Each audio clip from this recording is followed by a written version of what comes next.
வைகுண்ட ஏகாதசி என்றால் என்ன அப்படின்னு தெரியுமா?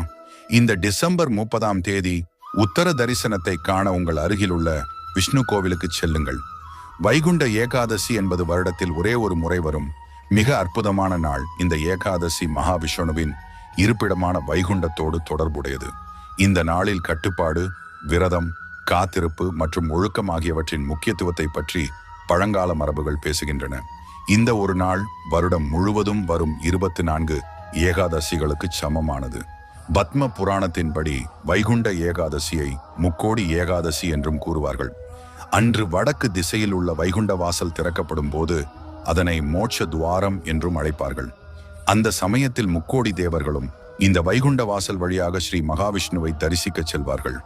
முக்கோடி தேவர்களும் இணைந்து கொண்டாடும் ஒரே ஏகாதசி இந்த வைகுண்ட ஏகாதசி ஆகும். இந்த ஒரு நாளில் கோவிந்தனை தரிசித்தாலோ அல்லது மனதார நினைத்தாலோ